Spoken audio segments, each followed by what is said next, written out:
sekali di samping Masjid Istiqlal itu kalau kita habis berdagang sore hari, kita mandi itu di depan Ragusa es krim. Es Oh krim. iya, itu sate sate ayamnya enak banget itu. Ya oke. Iya, sate ayam, ada rujak juhi, ada Iya, asinannya. iya.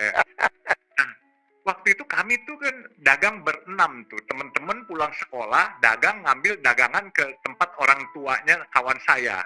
Jadi dagangan itu masing-masing kalau pulang harus setor, kalau habis masing-masing misalnya 100 rupiah. Nah saya setelah setor 100 rupiah, saya maksudnya bawa pulang uang bisa 125 rupiah. Nah orang-orang teman-teman saya pada ngiri, bingung, kenapa? Karena banyak teman-teman muslim itu dia karena ngelihat saya, mungkin saya yang paling lucu, putih, orang Chinese, matanya sipit, kok dagang gitu ya. Jadi kemudian kalau ada uang, kalau nggak salah waktu itu ada uang 10 perak, dia beli 5 perak, kembaliannya dia bilang, udah dah buat kamu aja. Mungkin sambil sadaklah, waktu itu sadakoh mereka, ya kan beramal juga. Saya terima, uang-uang itu saya terima. Nah waktu pulang, uang saya lebih banyak dari mereka. Mereka hitung, kok saya 100, kamu 125. Iya, saya bilang saya ini terima belas kasihan dari teman-teman muslim yang sholat di sana. Jadi pas orang lagi pulang sholat, saya nungguin di depan Istiqlal dagang. Nah, dapatlah saya uang lebih. Nah, waktu dapat uang lebih, saya traktir teman-teman, ayo kita berenang. Itu karena dagangan panas. Dulu kita kalau capek di dekat Istiqlal itu di tamannya itu ada mengutin biji-biji karet itu buat jepretan itu, buat alat jepretan itu. Jadi sambil tidur di sana. Terus sorenya kita mandi di situ ada pintu air dekat kali kanal di sebelah Iya. Ya. Nah, di kala saya mandi, saya sewa ban. Nah, ban ini harus gantian karena mereka kan nggak ikut nyewa. Saya bilang saya pakai dulu. Rupanya ada yang lebih tua dari saya, teman saya itu bilang saya dulu, saya lebih tua. Katanya nggak bisa. Saya bilang ini kan pakai duit saya. Terus dia kesel, dia dorong ban itu sampai ke tengah, lalu hampir masuk ke pintu air. Saya teriak sejadi-jadinya, saya nangis. Kemudian lompat seorang tukang semir. Itu tidak pakai baju, pakai celana pendek, rupanya dia gelandangan dan tukang semir juga. Dia lompat, dia turun, dia tolongin saya. Dia bawa ke pinggir. Saya nangis, terus saya ambil duit saya semua, saya habisin, saya kasih ke dia. Dia bilang, nggak usah, katanya. Kita temen, katanya. Oh, saya bilang, kok mulia banget seorang gelandangan gitu. Akhirnya saya tanya, namamu siapa? Saya masih ingat, sampai sekarang pun saya masih tanya. Namanya si Jabir. Akhirnya kami berinteraksi selama 1 bulan berteman. Akhirnya saya bawa ke rumah saya atau apa. Tapi dia tidak pernah minta balasan sama saya. Jadi kalau saya ada makanan, ayo makan, dia mau. Tapi kalau dikasih uang nggak mau, aneh. Dia seorang gelandangan, tapi dia nggak mau. Tapi kadang-kala dia di rumah saya, dia pinjem tempat. Dia bilang saya minjem tempat buat sholat ya katanya. Saya kasih handuk, dia nggak mau. Udah pakai koran aja. Jadi saya melihatkan betapa mulianya mereka. Nah 1 bulan kemudian, tahu-tahu hilang si Jabir itu. Entah kemana, apakah dia sakit, apakah dia kecelakaan. Sampai sekarang pun saya masih mencari dia karena ingin membalas budi. Nggak ada. Bahkan ada beberapa teman-teman bilang, jangan-jangan itu malaikat yang nolongin kamu, tapi menjelma sebagai gelandangan. Ya saya nggak tahu, walau-alam pokoknya. Tapi saya berasa bahwa saya ditunjukkan, ditolong oleh berbanyak teman, baik sadakoh dari teman-teman muslim, baik keselamatan nyawa saya dari teman-teman muslim. Makanya begitu saya menjadi muslim, saya pun juga kaget. Ini jalan hidup saya kok aneh. Tetapi kemudian, ya alhamdulillah, setelah saya menjadi muslim, jujur saya ngomong, dulu saya bukan siapa-siapa. Dan waktu saya mau masuk Islam, teman-teman saya, komunitas saya bukan muslim, mereka bilang, kamu nggak salah masuk agama Islam. Agama Islam tuh agamanya orang miskin katanya. Terus saya masih bercanda, saya bilang, ntar satu hari kalau malaikat jabah saya jadi orang kaya, nyesel lo, mendingan ikut saya masuk Islam. Sambil bercanda teman-teman.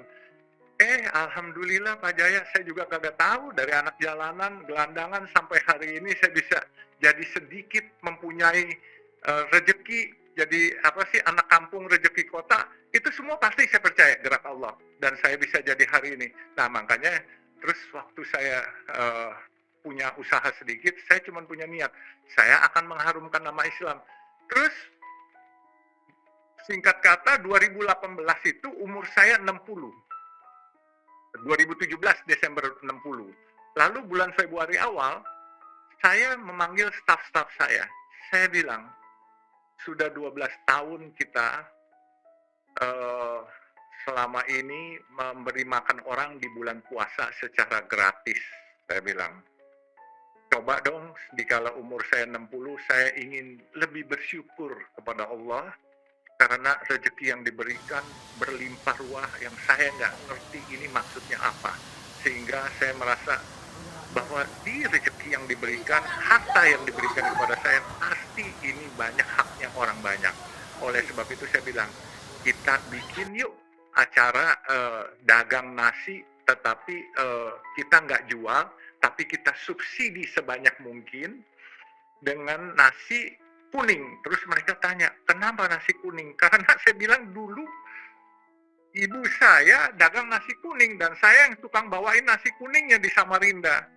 Jadi selain bernostalgia keadaan masa lalu, juga menghormati ibu saya yang pedagang nasi kuning. Nah, terus manajer-manajer saya yang saya ikut rembukan, ajak ketemu meeting, dia bilang, Pak, kenapa nggak dikasih gratis? Saya bilang, jangan dikasih gratis kali. Kalau gratis yang tidak mempunyai kepentingan ikut ngambil. Dan kita mau selama setahun kita buka terus. Kita nggak boleh buka kalau kita nggak hitung, kita jor-joran, akhirnya tidak sustain, tidak sepanjang masa. Nah, terus manajer saya nanya, Bapak mau buka berapa lama? Insya Allah kalau selama 20 tahun, sekarang umur 60 sampai 80 aja, saya bilang saya masih cukup lah, saya bilang buat sedekahin ini, bantuin, subsidi. Jadi ditanya, Pak mau dijual berapa? 1.000, 2.000 atau berapa? Langsung saya nyaut aja, 3.000 saya bilang. Terus saya tanya, beli dari warung berapa? Oh, beli dari warung 15.000, ada yang 12.000, ada yang 10.000. Oke, kita beli dari warung berapapun juga, kita jual 3.000. Terus saya bilang, harus beli dari warung setempat ya, jangan kita catering atau kita masak. Dan tidak boleh, pertama kali saya kan buka di kantor saya, depan kantor saya bilang tidak boleh karyawan kita ikut makan.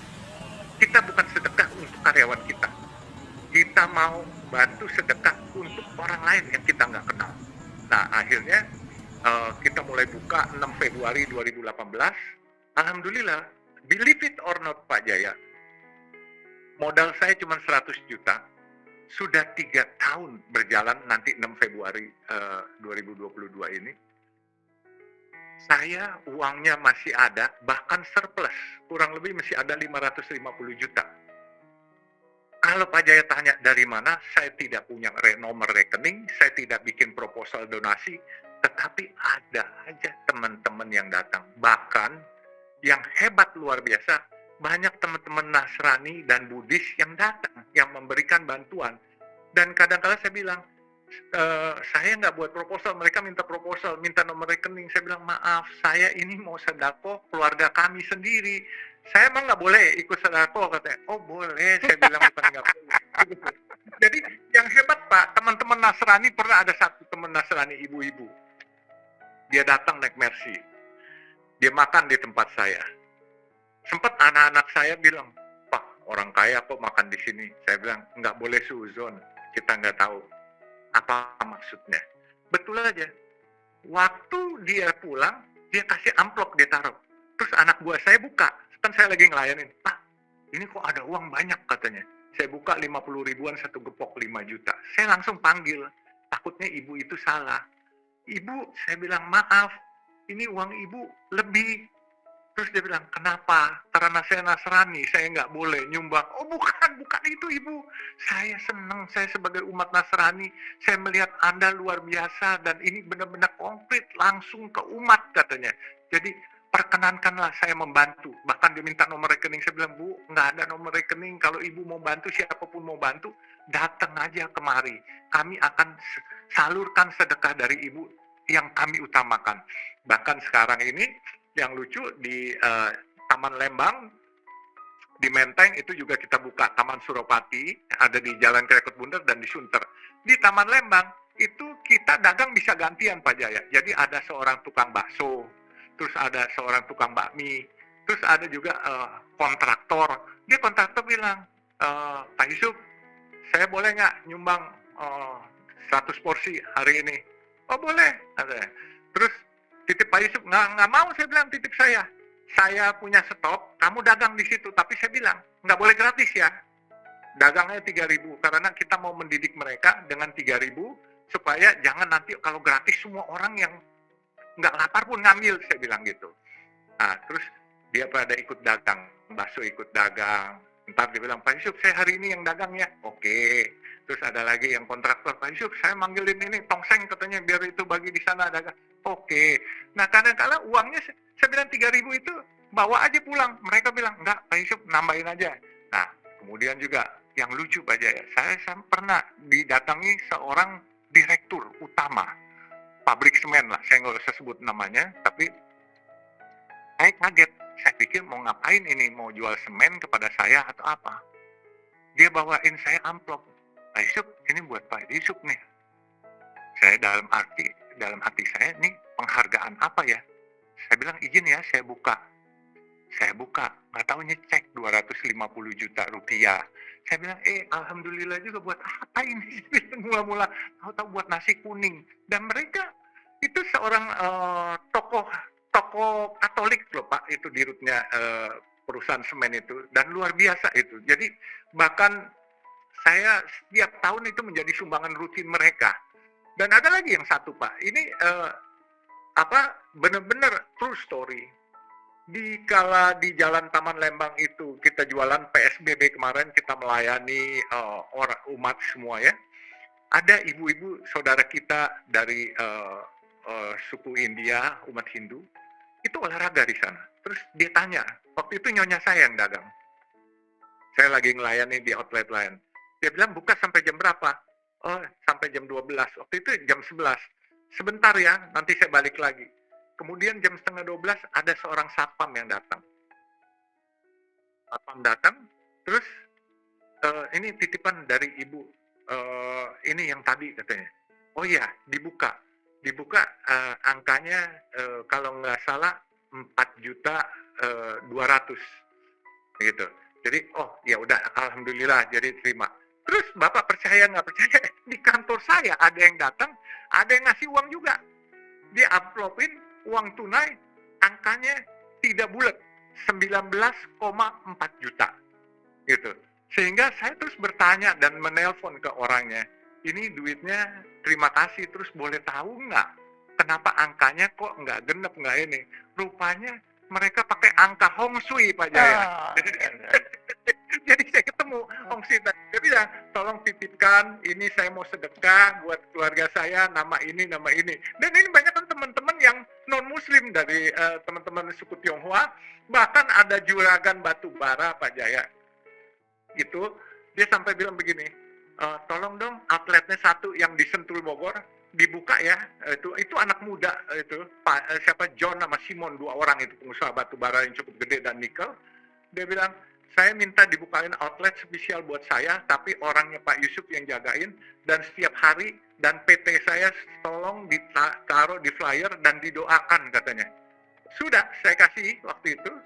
Terus 3 bulan kemudian dia balik lagi. Saya mau lebih banyak dong kasih makan kepada fakir miskin di sekitar situ. Saya bilang, kenapa? Ini kan udah cukup banyak. Enggak, ternyata batu bara yang saya ketemukan, yang tadinya saya cari-cari batu itu di dalam tanah nggak ada, saya menemukan yang kualitasnya bagus sekali, yang 6.000 kalori katanya. Dan saya percaya bahwa ini karena sedekah saya katanya. Oke deh, alhamdulillah, dia kasih 2 kali lipat Pak. Jadi hal-hal yang seperti begini, itu sudah dikatakan oleh Buya Hamka. Waktu itu Buya Hamka bilang sama saya, nah kalau kamu mau berbuat baik, itu Allah carikan duitnya katanya. Saya waktu itu nggak percaya, bagaimana Buya kok bisa Allah carikan duitnya? Fastabikul khairat katanya, pasti Allah carikan duitnya. Nah inilah bentuk nyata yang tadinya saya tidak percaya, akhirnya it happen. Uang saya 100 juta, selama 3 tahun saya sudah buka, sekarang masih ada surplus 550 juta. Dan bahkan sekarang mau nggak mau, karena uang ini kebanyakan, kita baru mulai selama 2 bulan di masjid saya yang ketiga di Desari, Masjid Baba Alun Desari, kita bikin acara Jumat Bahagia bersama Baba Alun, JB3A. Yaitu apa? Saya mengumpulkan anak yatim setiap RW di tempat masjid situ. Ada berapa anak yatim piatu, saya ajak makan bersama habis sholat Jumat, terus saya kasih uang jajan mereka biar mereka bersuka cita. Dan ini sudah berjalan 2 bulan. Oleh sebab itu program itu JB3A, Jumat Bahagia bersama Baba Alun. Dan ternyata kalau kita berinteraksi dengan anak-anak yatim itu, kita mendapatkan satu kebahagiaan tersendiri yang nggak bisa dilukiskan dengan kata-kata. Ya. Juga Pak Jaya supaya tahu, alhamdulillah, saya ini boleh bilang di kala pandemi, saya operasi turba ke kampung-kampung, sampai hari ini alhamdulillah, saya itu dilindungi sama Allah, saya tidak pernah kena COVID dan terima kasih Allah jaga saya. Jadi saya percaya, the power of sadaqah itu luar biasa. Kira-kira gitu Pak Jaya.